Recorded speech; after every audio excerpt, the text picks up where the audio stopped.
Nós estamos hoje numa espécie de efervescência, de ebulição, no que tange à discussão de quem é o anticristo. Sobretudo com a morte do Papa Francisco, esse assunto voltou à pauta, à agenda de muitos estudiosos. Aqueles que são mais assodados, fazendo afirmações categóricas de que agora é o último Papa e que depois vem a figura do anticristo. Eu gostaria que nós hoje nos cingíssemos, não de opiniões, não de correntes de pensamento, de variantes hermenêuticas, mas nós pudéssemos nos debruçar sobre os textos da Bíblia que tratam da matéria. Porque o que nós pensamos tem pouco valor. O que tem valor de fato é o que a Bíblia diz. E o que a Bíblia diz? Então eu vou recorrer aqui a 5 passagens bíblicas e pedir sua vênia para ler esses textos. O primeiro texto que eu vou ler é Daniel capítulo 7. Daniel foi um profeta que foi levado para o exílio da Babilônia ainda muito jovem. E Deus o honrou na Babilônia e ele foi um grande líder na Babilônia. A Babilônia caiu e ele permaneceu com a influência decisiva no outro império, o Império Medo-Persa. E no capítulo 7, verso 21 e 22 do seu livro, ele diz assim: Eu olhava, e eis que este chifre fazia guerra contra os santos, e prevalecia contra eles, até que veio o ancião de dias e fez justiça aos santos do Altíssimo.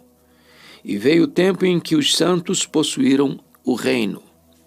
O verso 25 diz: Esse pequeno chifre, que é uma referência ao anticristo, proferirá palavras contra o Altíssimo, magoará os santos do Altíssimo, e cuidará em mudar os tempos e a lei, e os santos lhe serão entregues nas mãos por 1 tempo, 2 tempos e metade de 1 tempo. O que Daniel está escrevendo vai ser reforçado de maneira eloquente em Apocalipse capítulo 13, que é o último texto que nós vamos examinar. Então, veja você que esta pessoa, que não é um sistema político, religioso, mas é uma pessoa que vai estar sustentado por um sistema político e religioso, mas é uma pessoa, não é um ser indefinido da história, vai lutar, guerrear contra os santos, contra os cristãos, e vai fazê-los sofrer, e vai até impor derrotas no sentido de matar, não no sentido de levar à apostasia, isso não. Mas vai ser um perseguidor implacável, implacável. Vamos ao segundo texto, que é Mateus 24, que é referência do próprio Jesus. Então veja que a palavra anticristo não apareceu em Daniel. A palavra anticristo também não vai aparecer em Mateus 24. Jesus não chama esta personalidade pelo nome de anticristo. Mas vamos olhar Mateus 24, 15 a 22.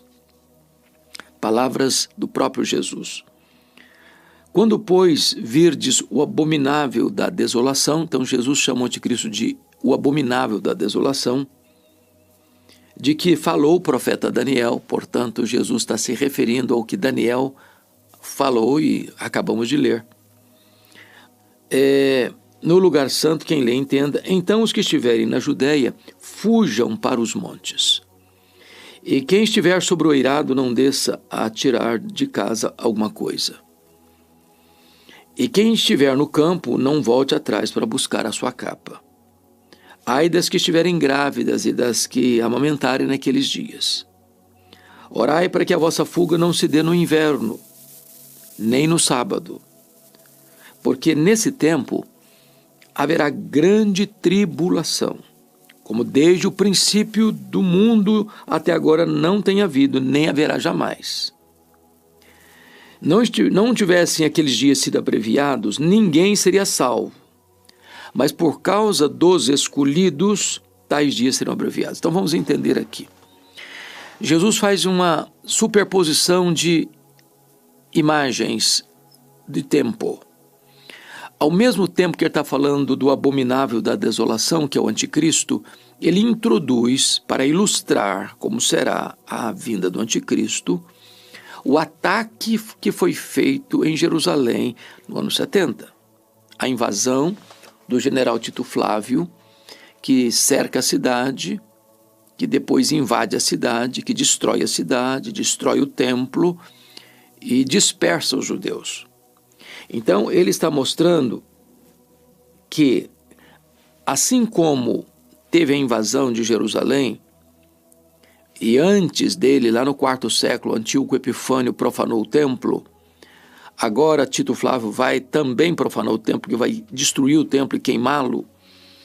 Ele está dizendo o seguinte: se você estiver fora dos muros, não vai lá. Não vai lá. Se você quiser resgatar alguma propriedade sua, algum bem seu, não faça isso.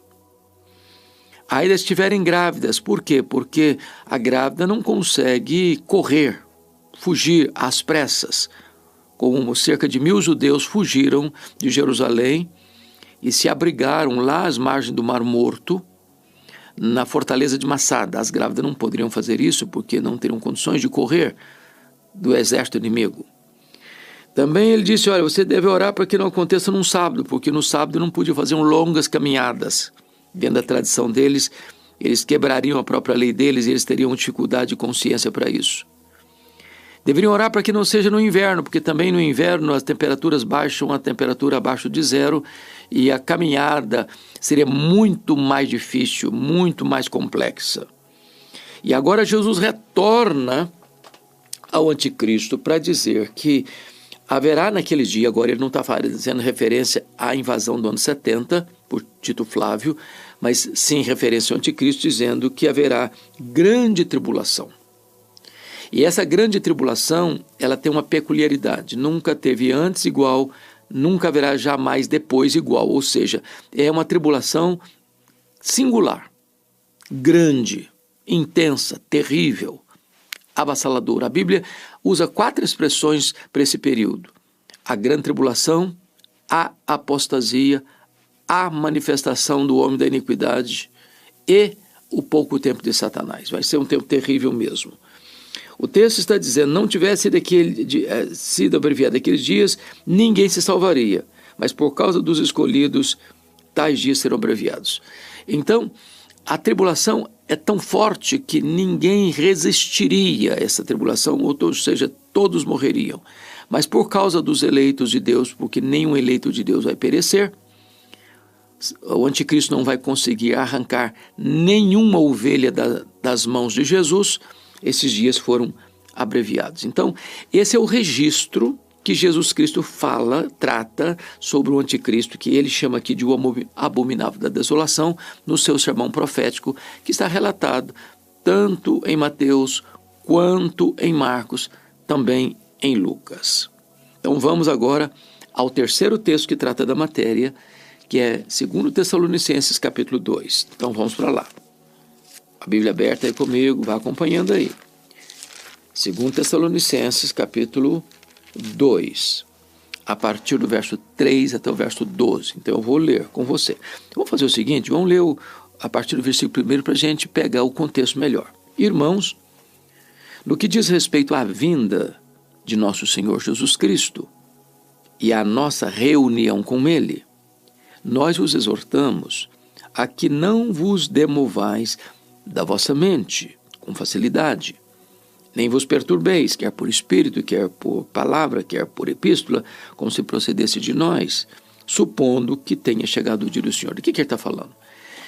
Você bem sabe disso, que lá em Tessalônica, algumas pessoas estavam pondo em xeque, em dúvida, a doutrina da ressurreição e também a doutrina da parousia, da segunda vinda, dizendo que, alguns falsos mestres dizendo que Jesus já tinha voltado.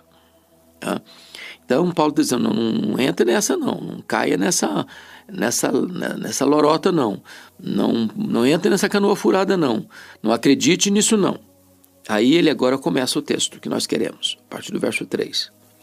Ninguém de nenhum modo vos engane, porque isto, ou seja, a segunda vinda de Cristo, o dia do Senhor, não acontecerá sem que primeiro venha a apostasia e seja revelado o homem da iniquidade, o filho da perdição. Então veja bem que Daniel o chama de pequeno chifre, Jesus o chama de o abominável da desolação, e Paulo vai chamá-lo de homem da iniquidade e filho da perdição.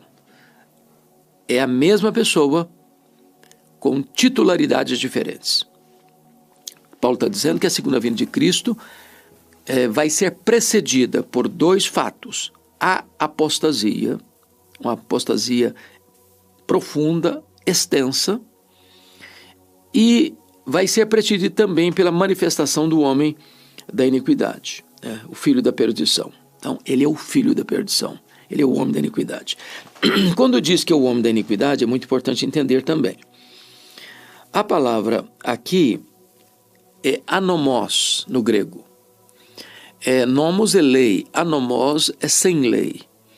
Isso significa que essa personalidade que nós chamamos aqui de anticristo, só João vai tratá-lo como tal, não vai respeitar lei, vai estar acima da lei. Ele vai governar como um absolutista, um carrasco, que ele é a própria lei. Ele é o anomos, ele é o homem sem lei, o homem da iniquidade.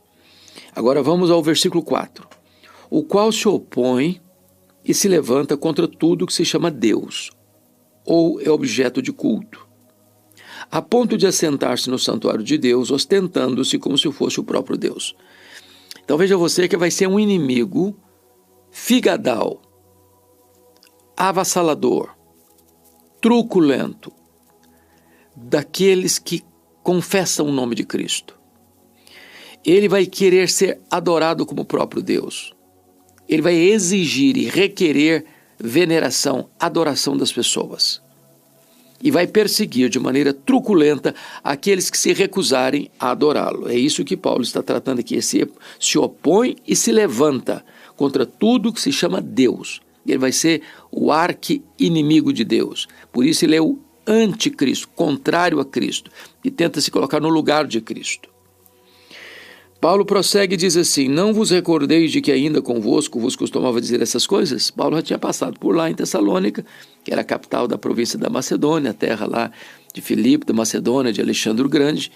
Paulo já tinha ensinado esse assunto lá naquela igreja, está aqui escrevendo a carta, que ele estava nessas alturas em Corinto, escrevendo a carta para eles e dizendo: olha, eu falei desse assunto com vocês quando eu estive aí.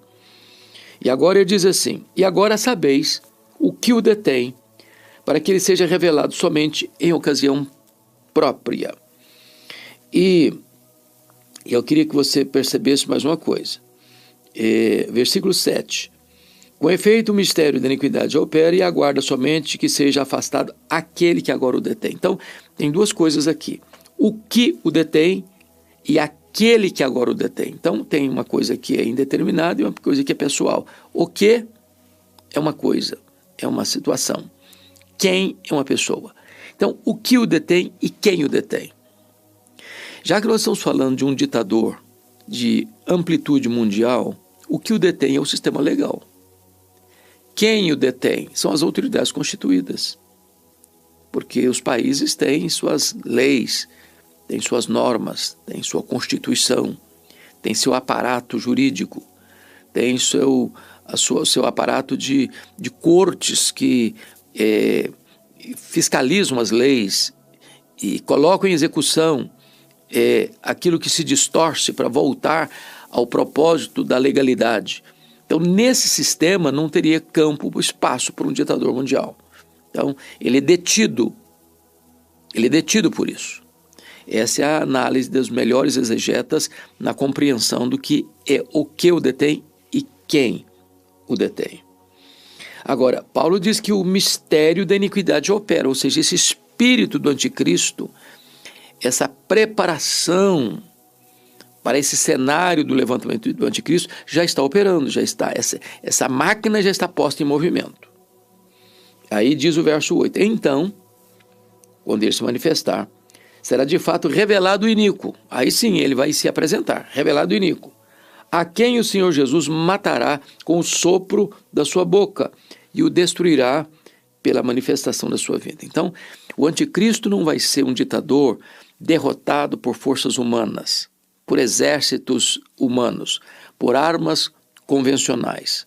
Ele vai ser eliminado, derrotado, morto pela manifestação da segunda vinda de Cristo, pelo sopro da boca de Cristo. É a espada que sai da boca do Senhor, conforme Apocalipse capítulo 1. E aí Paulo agora vai falar de outra coisa interessante, versículo 9. Olha aí comigo. Ora, o aparecimento do iníquo, ou seja, do anticristo, e a palavra iníquo aqui é a mesma lá, do sem lei, é segundo a eficácia de Satanás, com todo o poder, sinais e prodígios da mentira. Então, o anticristo é uma espécie de ser humano superdotado. Ele vai ter forças e poderes sobrenaturais, porque o texto diz que ele vai aparecer segundo a eficácia, o poder de Satanás. E com todo, não com algum, não com um pouco, não com muito, com todo o poder e sinais e prodígios da mentira. Então, ele vai operar milagres, ele vai fazer coisas que o homem natural, comum, não pode fazer. Ele vai ser admirado, ele vai ser respeitado, ele vai ser temido, ele vai ser acatado em virtude da quantidade de força, de poder, de destreza, de controle, de coisas sobrenaturais que ele é capaz de realizar. Prodígios da mentira. Prodígios da mentira. Não são obras de Deus, não são milagres de Deus, são milagres do pai da mentira, porque por trás dele está o diabo, está Satanás. O diabo sempre tentou imitar a Deus, né? Porque Deus é o Pai, o Filho e o Espírito Santo, a Trindade, o diabo vai querer fazer o mesmo, o diabo, o anticristo e o falso profeta. Porque Jesus, a segunda pessoa da Trindade, se encarnou, ele vai ser uma espécie de encarnação de Satanás. Porque Jesus morreu e ressuscitou, ele vai se recuperar de uma ferida mortal. Porque Jesus fez milagres, ele também vai querer fazer milagres. Ele é entre aspas, substituto de Cristo e ele é anticristo. Bom, versículo 11 diz assim: É por isso, não, vamos voltar ao versículo 10. E com todo o engano da injustiça aos que perecem, porque não acolheram o amor da verdade para serem salvos. Ou seja, as pessoas que rejeitaram a verdade vão se curvar diante do anticristo. Com todo o engano da injustiça aos que perecem. Ou seja, quando o homem rejeita a verdade, ele acaba se curvando diante das mentiras do anticristo. E está escrito no verso 11 para nós irmos à conclusão. É por esse motivo, pois, que Deus lhes manda a operação do erro para darem crédito à mentira, a fim de serem julgados todos quantos não deram crédito à verdade, mas pelo contrário deleitaram-se na injustiça. Ou seja, sabe qual é o pior estágio que um ser humano pode estar na vida? É quando Deus o entrega a si mesmo. Quando Deus diz, você está rejeitando a verdade, você está acreditando na mentira, pois eu vou entregar vocês a vocês mesmos, e vocês assodadamente correrão para adorar o anticristo, para acreditar nas mentiras dele, nos milagres mentirosos dele, das operações da justiça dele, e vocês vão se prostrar diante dele, porque vocês rejeitaram a verdade, vocês serão entregues à mentira. Vamos ao penúltimo texto, ao quarto texto, que é 1 de João, capítulo 2, versículo 18. Então, vamos ver o que João, que é o único autor bíblico que chama esse indivíduo de anticristo. Capítulo 2, versículo 18, está escrito assim: Filhinhos, já é a última hora. E como ouvistes que vem o anticristo, veja você que agora eu coloco um artigo definido antes da palavra anticristo. E como ouvistes que vem o anticristo, também agora muitos anticristos têm surgido, pelo que conhecemos que é a última hora. Então ele está dizendo duas coisas aqui. Primeiro, que existem anticristos, no plural. Porque todos aqueles que negam a Cristo, que rejeitam a Cristo, ou que torcem as palavras de Cristo, são anticristos. Esses anticristos são precursores do anticristo. E esse anticristo vem no que João chama de última hora, ou fim dos tempos, que é o período da primeira e segunda vinda de Cristo. Então, ao longo do cristianismo, muitos anticristos surgiram, preparando e pavimentando o caminho do anticristo. Agora, então,